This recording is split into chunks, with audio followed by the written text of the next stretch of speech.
Spoiler alert, we're unpacking the whole plot, twist by twist. If you're spoiler sensitive, hit pause and come back when your TBR list catches up. Cheers! Welcome to the podcast where our reading habits are unhinged. And so are we. I'm Gabby. I'm Miranda. And this is Marginally Unwell. I was going to move on that one. I had a brain fart. Well, mainly because you tilted your head and I was like, I should do that too. And and then I lost it after that. So, welcome. This is chaotic as promised. Brand. Oh, man. We got another one for you, another book this week. We're cracking open Big Little Lies by Leanne Moriarty. Makes me think of Moriarty. James Moriarty. Moriarty.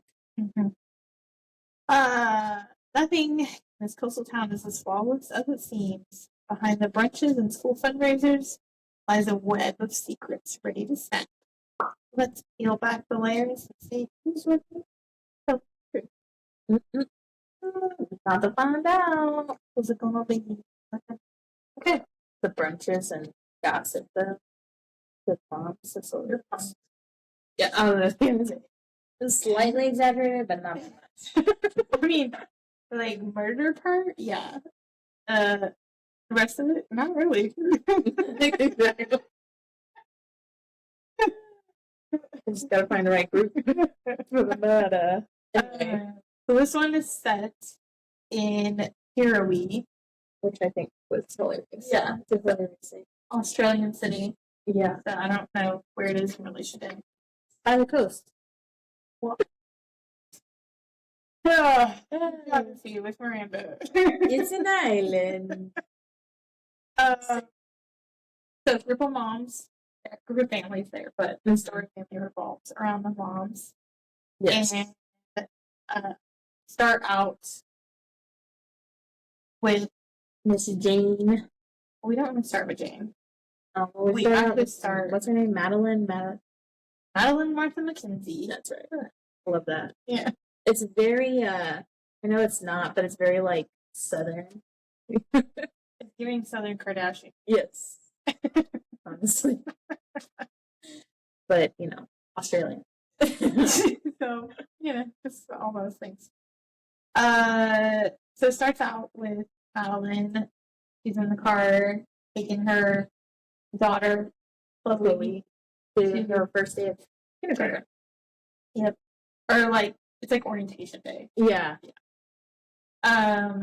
So while on the way there, she gets behind a car that is like not paying attention, whatever. The driver's texting and driving. Yeah, she realizes they're texting and driving. So at a stoplight, She takes it upon herself to get out. to teach that kid a lesson. Yeah, she gets out and basically yells at the teenagers and is like, "You're gonna die!" Or It's more dangerous than drunk driving. Give me that phone. Yeah.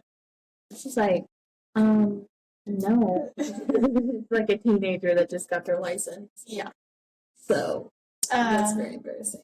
Yeah, and so she's flipping out on these teenagers. On the way back to the car, she like rolls her ankle or something. She probably stepped on I imagine she stepped on one of those things in the street that's glued down. Like one of those reflector things in between the lanes. Oh. That's what I thought. Like she stepped in she's wearing heels, so she's like I thought it was just like a rock or something. Oh. Sure. We can pretend that happened. That's how I imagined it. She rolls her ankle and like a line is forming behind her basically because she's holding up traffic. And Jane, another mom who has just moved to Pirriwee, she sees the whole thing good. She's like, oh man, she's hurt. So she gets out to help her. Yeah. Very nice. And ends up is like, can I help? Like, can I give you a ride? And so she ends up taking them.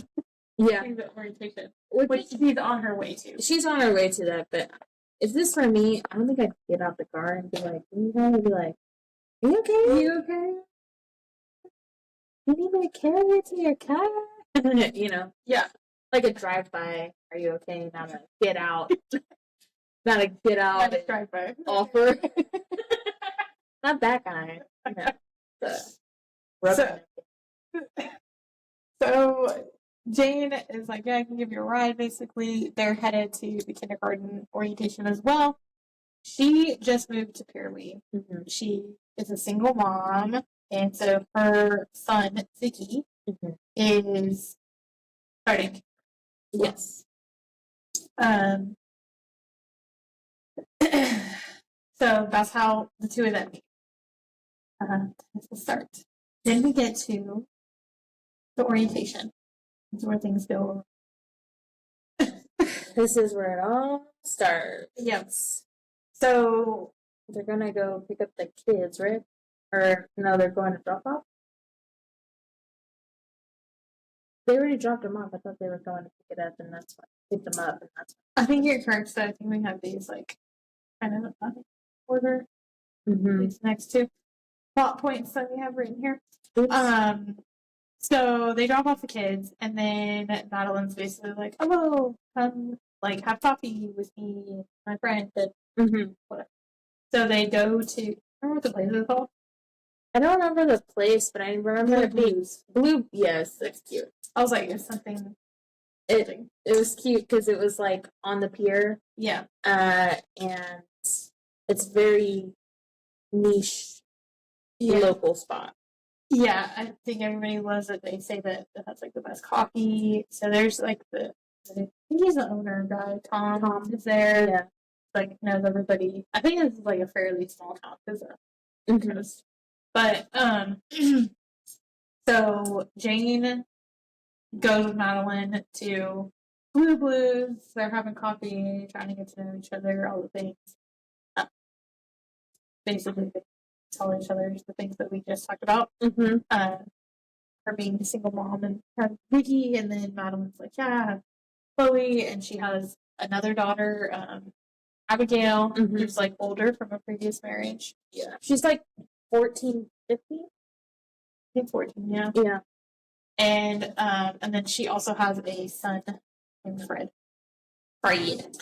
And so they're chit-chatting, whatever, and then Madeline invited one of her friends, Celeste. So that brings Celeste into the fold. Yeah.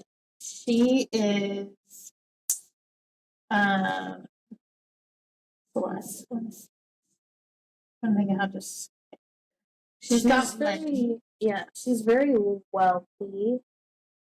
She is I feel like people talk about like how gorgeous she is, and yeah, she's a stay-at-home mom to twin boys. Max and Josh, right? Yeah, Max and Josh. And basically, everybody sees her and her husband like having money and this like her couple and Ken and Barbie, but not Ken and Barbie. Yeah, they're the it people, but they don't act like it. They're humble. Yeah. Like they're generous. They're humble people. They're regular people with money. Yeah. Not people that have money. Yeah, if that makes sense. So they all kind of become fast friends. Whatever. Madeline taking Jane under her wing. It's like she's gonna be my friend. Yep. She saved me. And so they go back to pick up the kiddos from orientation day, and they're all like so excited, whatever, and all of a sudden, teacher speaks up and is like, "Hey, we need to talk." There's been incident. Yes. And basically, this little girl, Amabella. Yeah, her mom is obsessed with everything French, apparently. Yes. She's always, it's Amabella, not Annabella. Yeah. So Amabella is saying that one of the other kids hurt her. Somebody choked her. And they're like in kindergarten, which is crazy accusation. yeah, so she's saying like she got hurt, somebody hurt her, somebody choked her, and so the teacher's like, "You don't hurt our friends. You need to say sorry. Like whoever did it." And then nobody speaks up basically, and the teacher ends up being like, "Can you point them out?" Which is crazy. Yeah, I could not believe that in front of like all of the kids and all of their parents. Yeah, It's nuts. to be like point to the suspect. Who did it? On orientation day. Like, yeah. I don't know how new that teacher is, but woo, I was like, that was not the move, girl. That was not the move. Nope. And I think she was a little hesitant at first, but then she ends up pointing to Ziggy, which is Jane's son. Yes, but he's also the new kid. He's the new kid, and so Jane like walks up and is like sure it was him. Like he's never had this issue before. She's basically shocked by the accusation, and Ziggy's like, I didn't do it. And the Amabella's mom, Renata, class act. Yeah, she's a working mom. She's one of the corporate moms that is like, I'm so busy, I don't have any time, and I'm on this board and that board, and it's just one of those like kind of sweetie. She is too. So before the accusation happened, she like went up to, because Madeline introduced Renata to Jane. I was like, oh, this is Jane Chapman, whatever. And then whenever they came for pickup, Renata like brings over her nanny, her French nanny, which was the whole thing, and it's like, oh, I just wanted to introduce. I can't remember the nanny, but I wanted to introduce you because I think like the nannies should know each other. And Madeline was like, she's not a nanny, she's a mom. Like she thought that Jane was another nanny. A nanny. And then what I liked about this part was Madeline was like, she's a young mom, you know how you used to be. Yeah. I really like Madeline. She's just like, she really be saying. She's got a big personality. She's someone you want on your corner. You don't want to be on her postings. Yeah, for sure. So that was the thing. So then when Amabella is like, oh, it was Ziggy that did it, Renata is like, you need to make him apologize, and Jane's saying, not gonna make him apologize for something he didn't do. He's saying he didn't do it, and she's like, he's a liar, and Renata's like, where is she? And then she kind of like goes in on Ziggy, and like, you need to apologize, all this stuff, which is also crazy in front of everybody, just like scolding not your child. Yeah, and then Jane's I get being upset that like your kid is hurt, but it was wild. The teacher didn't help, and she escalated things way more than it. Yeah. Madeline ends up stepping in, like, hey, don't Renata, like, stop. Like, this is crazy. And that begins the feud of Jane and Renata. And this also starts dividing up the moms, like, whose side they're. Yeah. Which is really funny, too, because I feel like that it was basically like, are you on Renata's side or Madeline's side? It wasn't even Renata and Jane. It was between the... Yeah, but because Madeline, like, went to bat for her, probably because they know each other. Yeah. But still, it was funny. So they're feuding now. So something to say about this book is there's some different POVs and stuff. And one of the things that happens throughout the whole book is we are getting little like clips of flashes, police investigation. Something. We know something pretty much from the beginning. We know something goes down on a school trivia night that they have planned. Yeah. And so something happens, and every so often we'll get a clip of a few interviews. Basically, I feel like they were commenting on, because all of this started from orientation day. Yeah. So then they're telling the story from that point, and it's all the other parents, whenever they're recounting the whole story, it's like their comments on that part of the story. Yeah. Um, Which I thought was pretty interesting because it wasn't a whole chapter of that. It was like little blips within the chapter. yeah. So It flowed pretty well with the then and now situation. yeah. Yep. Which was only, it wasn't long. No, it was like, A few weeks. yeah. Or something. I don't remember when the first one, because it did say it was like 1 month before trivia. Yeah. It wasn't crazy long, but No, it was, maybe a couple months. I want to say 3. No more than 3. Anyway. So they're shooting. We get Yeah. the police things in and out. All the things are happening. And then we're kind of just going into the background on each character. We get POVs from them and kind of goes on Yeah. in their life, things like that. And what pops up next is what is this next? The petition. Yeah. It was trying to think of like the main people through this. The main families. But yes, the petition ends up popping up. There's like rumors spread between the parents about a petition to have Ziggy expelled. And so it comes to Madeline's attention, and Madeline starts talking to her husband, Ed, about it, and it starts becoming like a more and more of a, I don't know, situation. Escalated, Yeah, escalated situation. So it's more like she talks to her husband about it, and then also Renata has her from Minion person. What's her name? Harriet or something? It starts with the name Harper. Yeah. And she just kind of also instigates and is like, well, Harper's the one who started the petition. mm-hmm. He was like, the school's not doing anything about it, and so I just felt like I needed to do that. She's trying to play footsie with me. I was not, you're on my, This is my book. I was right here. Well, I was here too. Not here. But, okay. Anyway, back to the book. Yes, back to the book.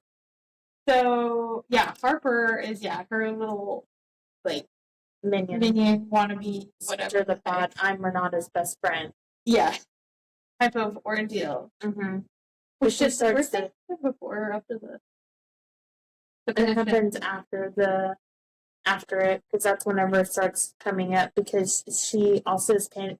So it's also Amabella's birthday, and she starts handing out.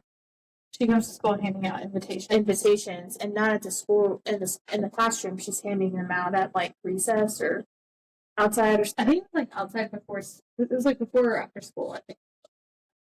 Yeah, which caused more problems, because if you're inviting kids to a birthday party, you're supposed to invite everybody, not like handpick. If she does invite everyone, Mm-hmm. except Suki. Exactly, yeah. So, and it's like very obvious. It talks about them like all running invitations. Mm-hmm. And so Madeline and Jane had picked up Chloe and Ziggy, and I think they like picked them up, and then Madeline was like, "Where's Ziggy's?" or something like that. Mm-hmm. And he was like, Mm-hmm. and that was so sad. Yeah. So Madeline, in all her glory, Takes it upon herself. was like, absolutely not. If she's not going, Madeline's not going. Or Chloe's not going. Both of them. Both. And Petitioning against that. I think Chloe is kind of popular, it seems like. Yeah. And so it was a big deal, like, if Chloe doesn't go. And so, anyway, which this also caused friction with, well, no, a little bit of friction with her husband, Ed, because she's like, you're not going to, like, you're going to let Chloe go to the birthday party. And apparently Annabella has, like, crazy birthday parties with, like, all the things. She goes all out because they have money. So. Well, and I think she has guilt for being a corporate mom. Yeah. So she, like, does it. But I was like, get this. And so she ends up, I think, through a friend or a worker type thing, ends up getting tickets to Disney on Ice, and then invites the whole class also. And so a bunch of them end up deciding to go to Disney on Ice. On the same day, right? It was on the same day as her birthday party. That's funny. And so... How petty. I remember that. That was really funny. Yeah, and then some of the parents, like, in the interviews, I remember, like, the police interviews, they were like, yeah, I went to Disney on Ice. Those tickets are really expensive. Like, they're like, I don't even know Renata that well. He's never around. He works all the time. That was crazy. My gosh. So, yeah, it was a bunch of stuff like that. The petition was going around. Some parents were signing it. Some parents were like, that's crazy on their side. Then the birthday party situation happened. And then that escalated more. And then I think at the Disney on Ice thing was where she found out that some kids were telling Ziggy that their parents said they weren't allowed to play with him. Yeah. Because like, now he's titled as a bully. And it was like his first day of school in a brand new environment. And he was singled out. Yeah. And the thing that we haven't really addressed is so there was the first day thing where she had accused him of choking her. Mm-hmm. But then, continuing from that, Amabella was still, like, getting hurt, being bullied by somebody. She was bitten at some point, pushed down. Yeah. Mm-hmm. But she wouldn't really... She wouldn't say anything. Was. Yeah. And the only time she ever accused anybody was on that first day, and it was Ziggy. So then, whenever the, like, abuse kept happening, a lot of people were like, oh, well, obviously it's him because she did it. She accused him that one time. Mm-hmm. And so that's why all these things, like, kept escalating, and then all the pettiness kept escalating. Yeah. Everything, and kind of just fueled the fire. This whole huge thing. Yes. But Amabella refused to talk about it. Yeah. She stayed silent. She was, like, painfully quiet. She felt, like, very... Like, I got that she was embarrassed or, like, she was in the spotlight. Had kind of like anxiety scared or something. Yeah. Something was going on. Like, she did not want to. Yeah. She didn't want to talk about it at all.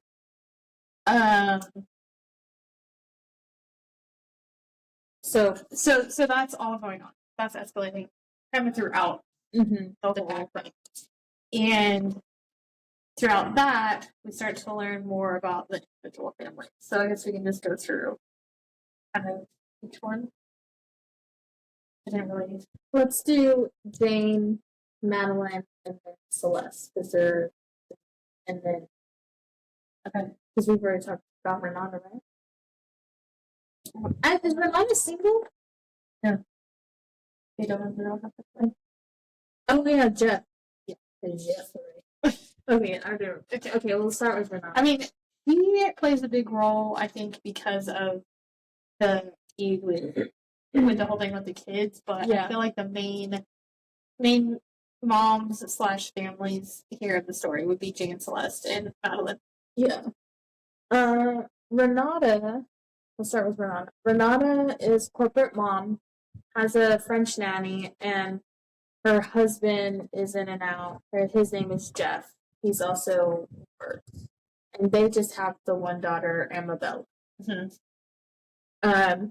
Then we have Jane. She's a single mom on the lower income, because there's families at this school that are very wealthy, and then there's families that are like average or below, you know, because they like it. But It it's is, like, it is a public school, but I guess it's like a pretty good school. mhm. So kind of a wide. So she's a single mom, younger mom, and she claims that that Ziggy's father was a one night stand, and she stands by that. She doesn't know who the father is. It was just one night. And then we have Madeline. She has, like Gabby was saying, her daughter Chloe, that's in the same class, and then Fred, her son, which I think is like a younger kid. He's not in school yet. No, I think he's in between. Oh, Abigail middle. and Chloe. Yeah, I think he's like a preteen. Okay, no, I'm thinking about something else. Okay. Yeah. So we'll just say middle school at time, and then her husband, Ed, and he has a daughter, Abigail, with her ex-husband, Nathan. So who Are around, or Nathan is remarried Yes. to Bonnie. Yes. Bonnie is younger yoga hippie. Very Lathan. Yeah. She Bohemian. she's like nice to everybody. Wants to think, but like in an actual Like real way, yeah. not like in. But It's her actual personality. She's actually a nice person. She doesn't have any snark. And Nathan and Bonnie also have another daughter, Guy, and she is also vertical. Yeah. So Madeline is basically dealing with like co-parenting their teenager Abigail, which is a struggle on its own. Mm-hmm. She's harboring some resentment towards Nathan because he left them when Abigail was Young. little. Yeah. And now she's also having to see them and me interacting with them at like school and everything because they have a daughter. And which is so freaking awkward. Yeah. Same age. And then, so she's getting, I felt so bad for Madeline because this has got to be hard. She's getting hit by it all the time. Like, her daughter is constantly comparing her and her stepmom, Bonnie and Madeline. Like, come on, Bonnie would go this way, and Bonnie's donating to this cause. Yes. So She of course thinks Bonnie is like so cool and she wants to be just like her and start doing things like wanting to like go vegan and doing yoga and literally all the things that she wants to be her. yes. And then in addition to that, like you were saying, they also have a kid that's the same age and going to the same class. Yeah. And so I believe there is one part in the book where Bonnie goes up to Madeline. It's like, oh, we should get Chloe and Sky together for a play date because, you know, they're sisters. Yeah. And I was like, girl. Yeah. That's, I mean, very nice. Madeline's like, but they're not, though. He's like, oh, really? I missed the bloodline there. He's like, oh. And then Nathan, her ex-husband, was like, oh, well, you know, because she's a half sisters with her, and then she's sisters with her, so they're kind of like sisters. And it's like, yeah, okay, maybe. So very awkward. And then, of course, you know, Fred and Chloe are Ed's kids. Yes, yes. And then the last little main family is Celeste and what's his name? Perry. Interesting. And they're the platypus. Perry the platypus. So we already said they're like They're the pristine couple. Yeah. And they have twin boys, Josh and Max. Yes. Also in the same class. Perry works a lot, travels a lot for work. He's gone for long periods of time. The big thing with Celeste and Perry is they're this like perfect couple of things, but Harry is actually abusive. Mm-hmm. So that continues on through the book. It escalates throughout the book. Mm-hmm. It talks about different times. And then it was really interesting because she talks about it like that it's her too. Like she talks a lot about how like, oh well, I fight back, or like sometimes I'll instigate him or whatever. And so just to get it, if he feels it boiling up, and then she'll instigate it, so it'll happen just to get it over with. Yeah. And so that is kind of escalating throughout the whole thing, obviously, as he's abusive. She does at one point, I don't remember what point ends up causing it, but she decides to, well, I guess we'll get back to that. Mm-hmm. That's the big thing that's going on with it. Yeah. Then with Jane, the big one that happened with her, obviously, Ziggy is the one who's involved with the whole school scandal. Mm-hmm. But one of the things that's like really freaking her out that she ends up revealing to Madeline first during one night, Mm-hmm. they have like a school project, A family tree. And at first he's like, oh, am I going to get in trouble for not turning it in? She's like, it's not due till next week. And he's like, no. And she realizes it's due tomorrow. And so she does the panic. I need to cardboard. Yeah. Get out of the bath. We need to do this. Yeah. So Madeline brings over the cardboard. She's like, here to save the day. Don't worry, we'll do it. Mm-hmm. So they are doing the project, and he's making the tree, and he's like, I have to put my dad's name. And he's like, you don't have a dad. Mm-hmm. I don't know his name. And he basically ends up having a whole meltdown. And he's like, I have to put him in trouble. And they're like, no, like some families are different. It's fine. Mm-hmm. They end up getting him to chill her down. And then he goes to bed, and they're gonna finish it. Well, then Jane ends up talking to Madeline kind of about what's really going on. Like you said, the whole time she had been saying, oh, it was just a one-night stand. It's like, I don't know him, whatever. Mm-hmm. Well, then she ends up telling Madeline, I actually do know his name. Like, I don't remember his name. And she was like, he told me his name is Saxon Banks. Mm-hmm. Which is crazy. But that's a very... It's supposed to be like Mr. Banks from Harry Poppins. So that's funny. She tells her that she knows the name, but not only that, I know what's technically amazing, but she met Saxon in a bar, whatever, out with her friends, and she ended a long relationship, and they're like, you need to get back out there. She goes out, meets this guy, he's all charming, whatever. They decide to get a room. They get in the room, and things go right. He becomes abusive. Yeah, he becomes basically a different person and ends up like he's like trying to choke her, and she's like, no, and she's like, I don't want to do this, and then he just continues on. And it was like obviously a traumatic experience, and that's how she ended up pregnant with Ziggy.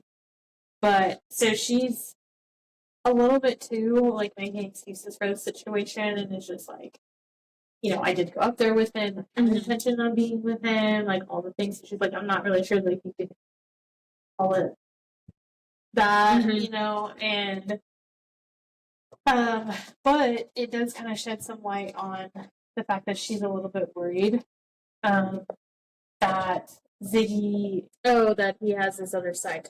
Yeah, that maybe he has this darker side that she was seeing with the like an aggressive side, because he was like so charming and nice, everything, and then obviously he's like crazy. And so she's worried that like in his DNA, like there's stuff where deep down like he has this gene to be physically hurting him, but he's saying no, and she's never seen him Do that. do anything crazy, but she just has this like in the back of her mind Mhm.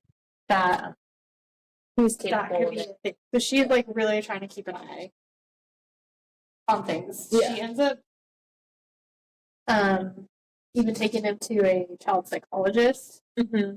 at one point. Madeline's the only one that knows. She wants to keep it quiet. I thought Celeste too. Well, okay, Yeah. well, Other than Celeste. so she told Madeline, and then like not long after that, she ends up telling Celeste. Yeah. She's like, actually, it's been help like talking about it. Mhm. This Then it's held so much more power because she hasn't told anybody, like not her parents or anything like that.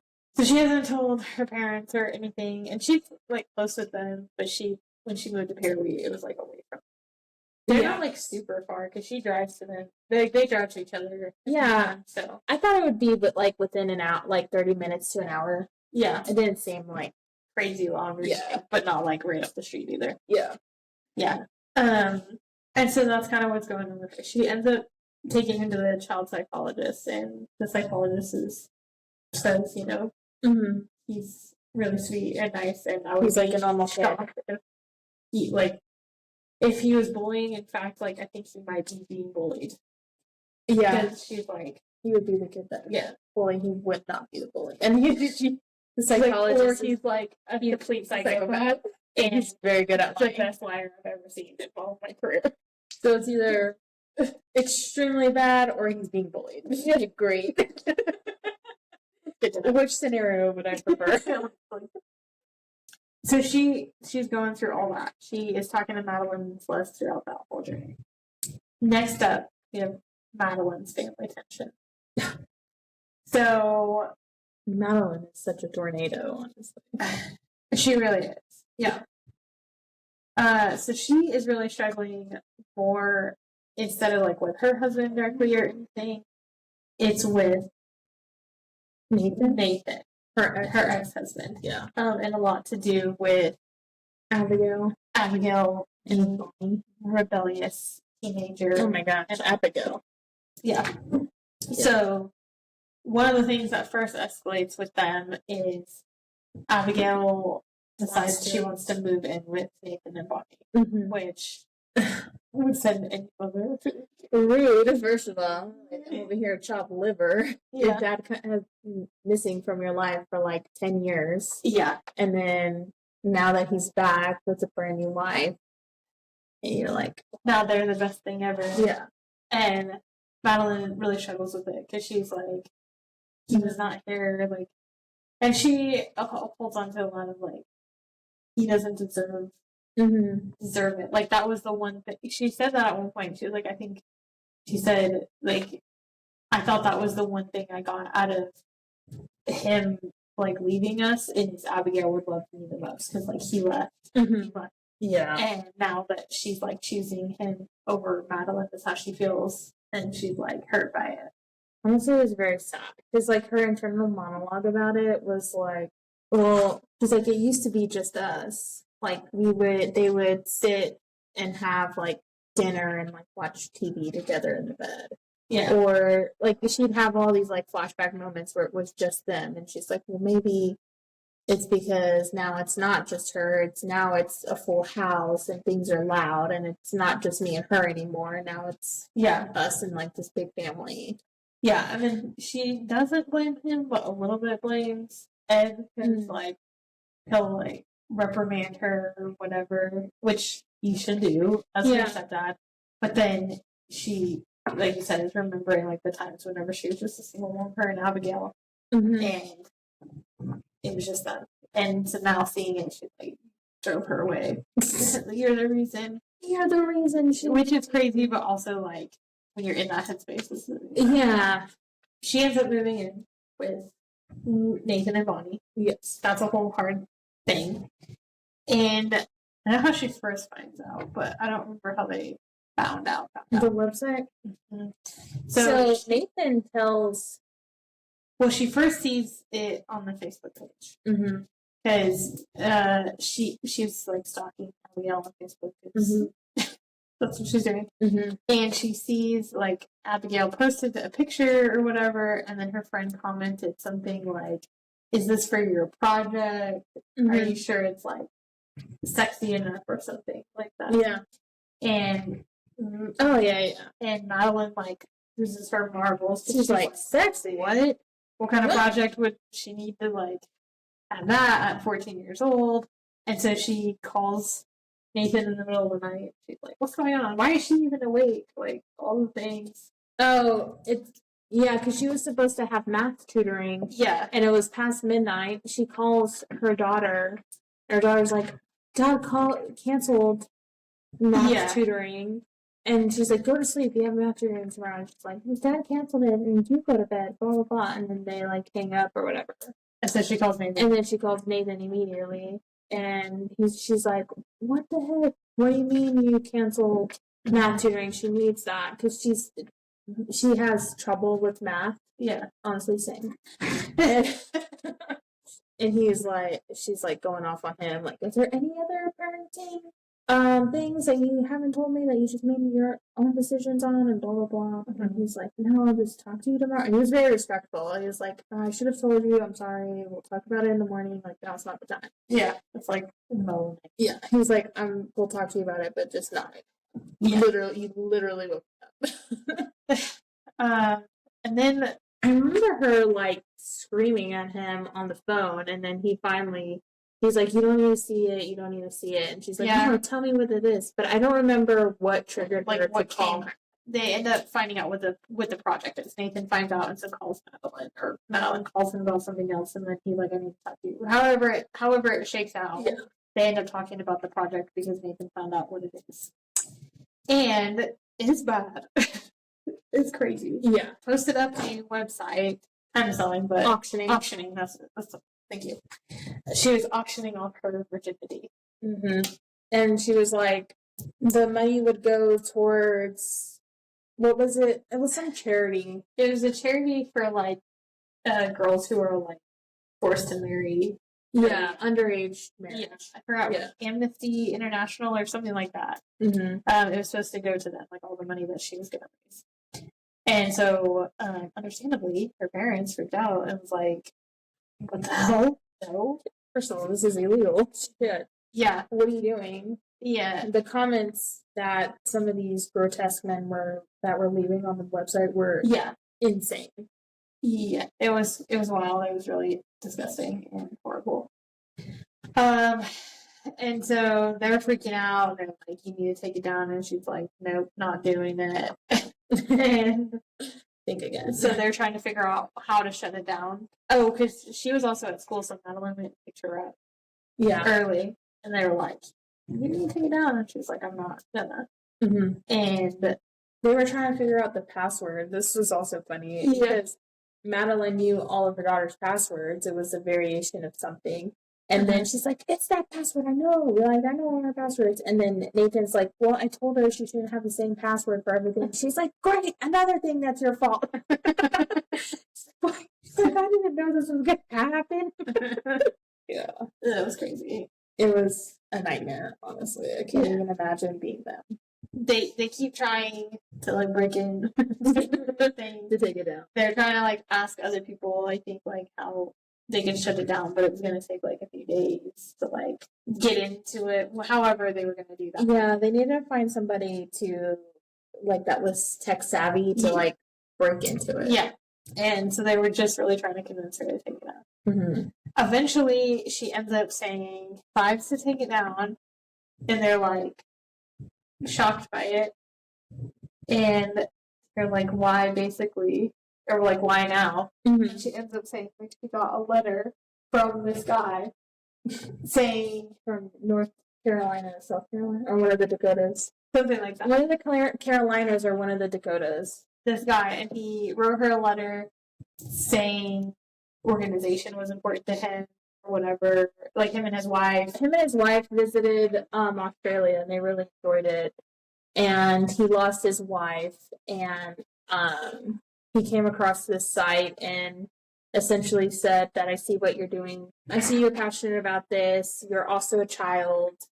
If you take this site down, I will donate $100,000 to this website right now. Because that's what she kept saying. Because they were like, she was like, oh, well, it's like all these girls, these young girls, that's what she was like Mhm. upset about. And then, Like, what about these girls? And she's like, I'm not their mother. yeah.